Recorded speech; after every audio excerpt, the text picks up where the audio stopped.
Donc, qui êtes-vous déjà? Moi, je suis Sylvie Spielmann, vigneronne à Berkheim. D'accord. Donc, vous avez combien d'hectares à peu près sur... Je travaille sur 8 hectares et demi. D'accord. Vous êtes en biodynamie depuis pas Oui, mal de depuis temps? 99, oui. D'accord.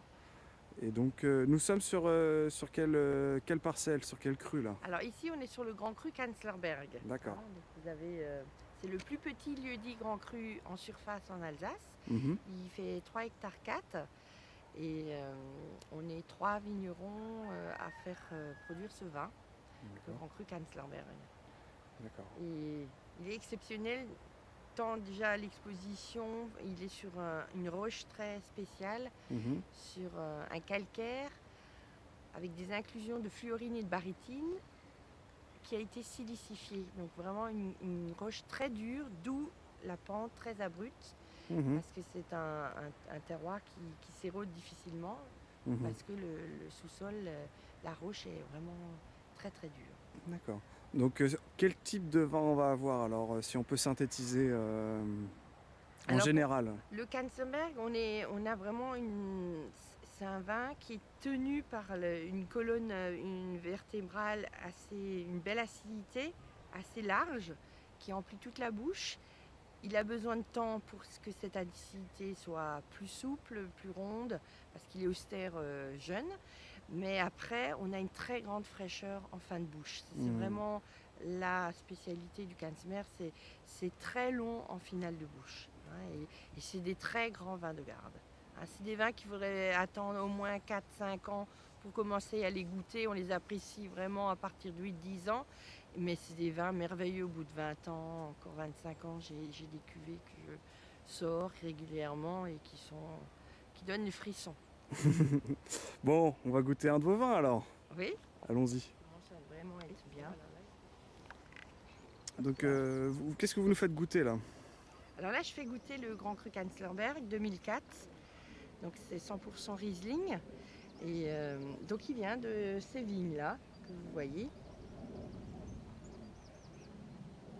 Donc 2004, c'est un millésime très tardif. On a commencé les vendanges le 14 octobre. Et ça a été vendangé fin octobre, début novembre, je ne sais plus exactement, mais assez tard. Mais c'est une très belle année parce qu'on a eu un très beau mois de septembre qui a rattrapé le retard de l'été. Donc c'est des vins qui ont une belle acidité. Il est complètement sec parce qu'il a vendangé sur 2 ans.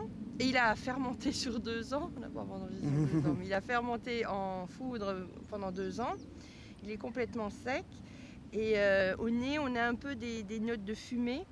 Il était longtemps austère et là, il commence à se dévoiler. Des petites notes de fumée, des petites notes minérales, un peu pierre à fusil. Mais aussi, il y a un joli, on sent qu'il y a une enveloppe qui est puissante, qui a du gras, Il y a beaucoup de choses, hein, au nez, hein.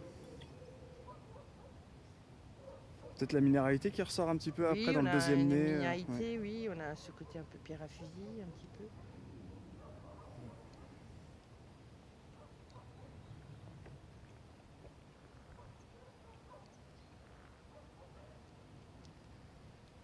Alors c'est un vin qui a l'attaque, une attaque fraîche, mais tout de suite on a du gras. Oui. On n'a pas du tout de sucre résiduel, c'est juste la puissance du vin qui Mm. donne cette largeur de bouche. Mm, mm.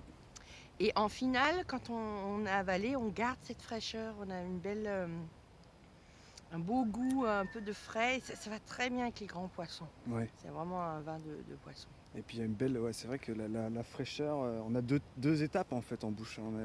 On a un côté assez flatteur, dans le bon sens du terme, en début de bouche, et puis en fin de bouche, ça se termine sur la fraîcheur et ça relance le vin, on va dire. Oui, oui, très long. Il est très Mm. très long. On a une très grande persistance en bouche.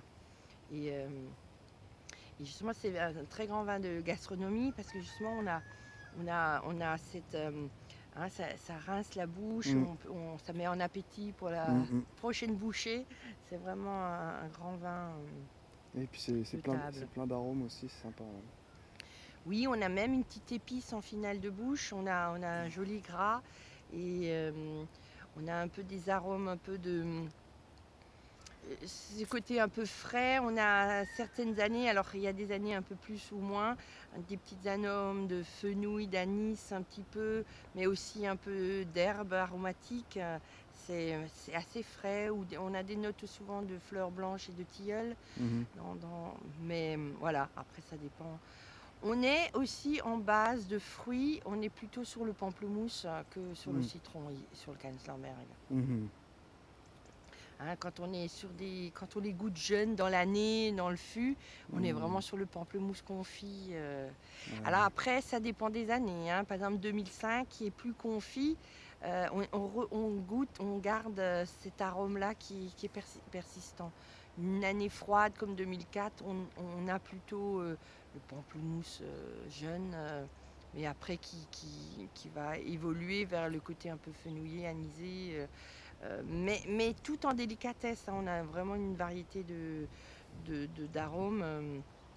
Et surtout, cette fraîcheur, cette base en bouche. Hein, c'est vraiment un vin qui est terrien pour moi.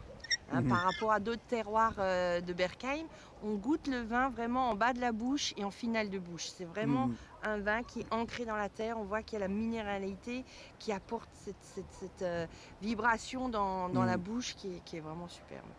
Super. Bon, merci alors pour cette dégustation alors. Oui, merci.